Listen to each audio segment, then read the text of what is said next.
Afternoon intuitives and happy weekend. So, being the INFJ that I am, I notice patterns all the time, even when I don't want to.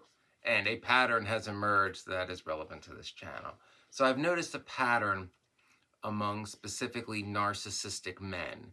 And this pattern is that narcissistic men, they seem to be separated but not divorced. So, there are reasons that I believe that narcissistic men, that are separated will prolong the divorce process as long as possible. And I've come across a famous example because to better illustrate my points, because my words don't always come out clear, it's an INFJ thing, I know. I use famous examples that people will be familiar with. They'll be like, that's what that eccentric guy is talking about. And I do it all the time. Narcissistic sociopath, David Miscavige, sexual narcissist, James Franco, histrionic personality disorder, Amber Heard, a woman who's dead on my type, Emilia Clarke, religious narcissist. I haven't done that video yet, but Kenneth Copeland. So, just another way I can express what I'm trying to say so people might see through my eccentric speech patterns. But the perfect example emerged for a narcissistic man, or perhaps a male borderline, I can't really tell, that, is trying to prolong his divorce process as long as possible, and that would be the infamous male child, Kody Brown of Sister Wives. Now, we'll be using Kody as an example, but we'll also be speaking in general about why narcissistic men as a group tend to prolong divorce as long as possible when separated. So, let's go. Narcissistic men and borderline men, a lot of times, it appears, view their wife or wives in some cases as property. This is a common thing among narcissism that I've spoken of in any romantic attachment between any combination of narcissists. The narcissist views their partner as their property, which is why I repeatedly say, and I'm going to keep doing it, the narcissist is not your partner. They are your master. That's how they see it. You exist only to serve them. But in the case of a married narcissistic male who, is separated from his wife or wives, spiritually, not legally, then, and not spiritually as in their union spiritually, not as in like a spirit wife, like a spirit companion, like a succubus. Important distinction to make. Hey, the witchcraft community pays attention to me sometimes. So, had to make that distinction. The narcissistic man, for a lot of reasons, will want to prolong that divorce process as possible. Reason number one, as I said, they view their wife as property. Therefore, even if the narcissist was the one who discarded that wife, or perhaps she, realized what he was and couldn't take anymore and was able to get away, which is always good, no contact. But the narcissist will always view that person as property. So it'll kill the ego of that narcissistic man to see that woman moving on with somebody else and being happy. The narcissistic husband is like, no, you belong to me and only me. And, even if I decide that I don't want you anymore and discard you and I trade you in, you're still not to be happy, kind of thing. O.J. Simpson is another example of this.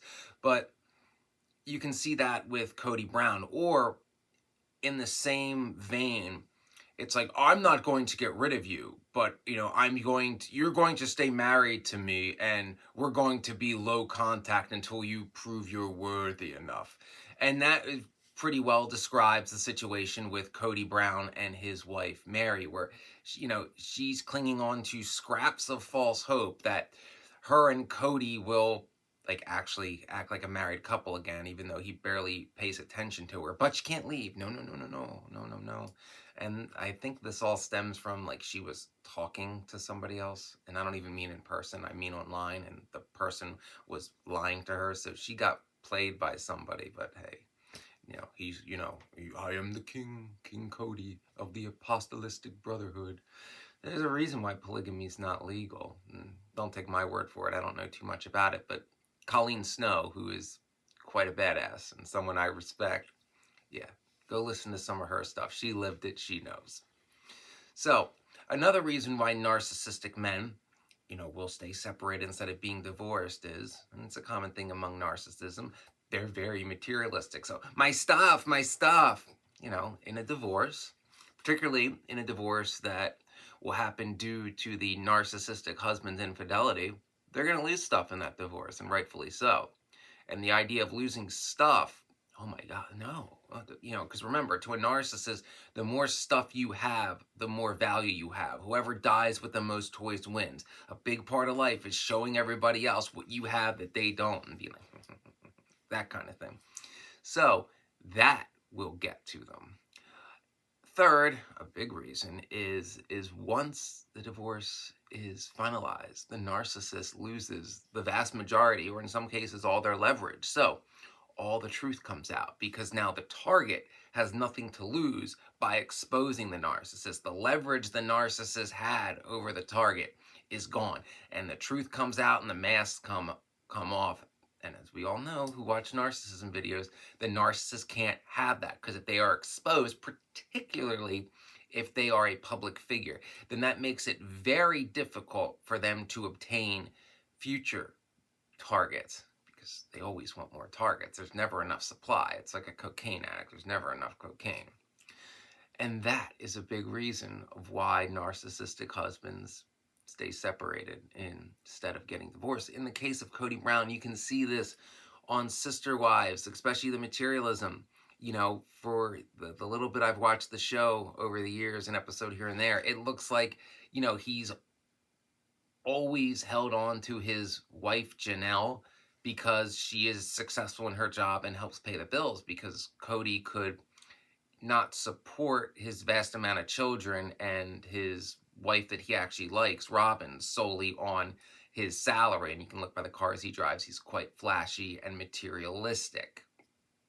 So Janelle leaving him puts a financial burden on him, not only in divorce proceedings, but also as his responsibility to support his large family, with Janelle and her large paycheck gone. That is why this cuts him far deeper than Christine, who was always traditionally the homemaker for her own children and the other wives, of which the majority are grown. And yes, Christine somehow was able to take care of like nearly 10 young kids at one time, which I don't know how she did that. That's pretty badass. Whereas Robyn gets a nanny for like 2 kids that aren't even that young.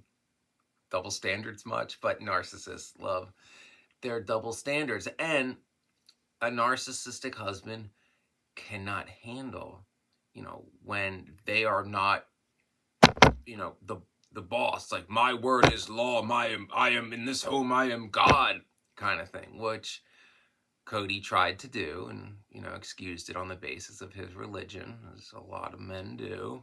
And eventually, the women said enough's enough. And in the case where there's multiple wives, they all talk and can compare what was going on, and it was obvious of the 4 of them which one Kody actually cared about and considered his wife, as opposed to, well, you're a babysitter, you're a paycheck, and I just don't want you with any other man because you're mine. That kind of thing. So yes, narcissistic husbands will freak out, prolong the divorce process, whether or not they are the ones that said, I don't want you anymore, I don't need you, I can get better. Or if, the wife's like, I've had enough of this and you're a scumbag and I'm going to expose you for who you are. And it doesn't matter, to the narcissistic husband, children in the mix. It's all about their supply, as with any other narcissist. Children in a divorce with a narcissistic husband is just leverage, is just a way to try to hoover the wife back in via a guilt trip. But all in all, if the narcissistic husband, and Kody's a great example of this, has to choose between his narcissistic supply and his children, he is going to choose his supply, because with narcissists, everything revolves around them. And their inner circle, be it, their enablers at work or what have you, or their family, everything has to always revolve around pleasing the narcissist. And if you watch Sister Wives, don't take my word for it, you can see it for yourselves. So I hope this was a pretty decent example on why narcissistic husbands remain separated but rarely divorce. And in simple terms, it's all about their narcissistic supply. So if you like this video and didn't find me too eccentric, please like and subscribe, and maybe YouTube will notify you of future videos when they feel like it, which isn't always. And if you particularly think like, oh, or feel sorry for me, you can send a tip via the super thanks button or the links in the about section of the channel. And you can also see my modeling portfolio there too, if you feel like it. It exists. If nothing else, I can prove that I'm not lying about having it.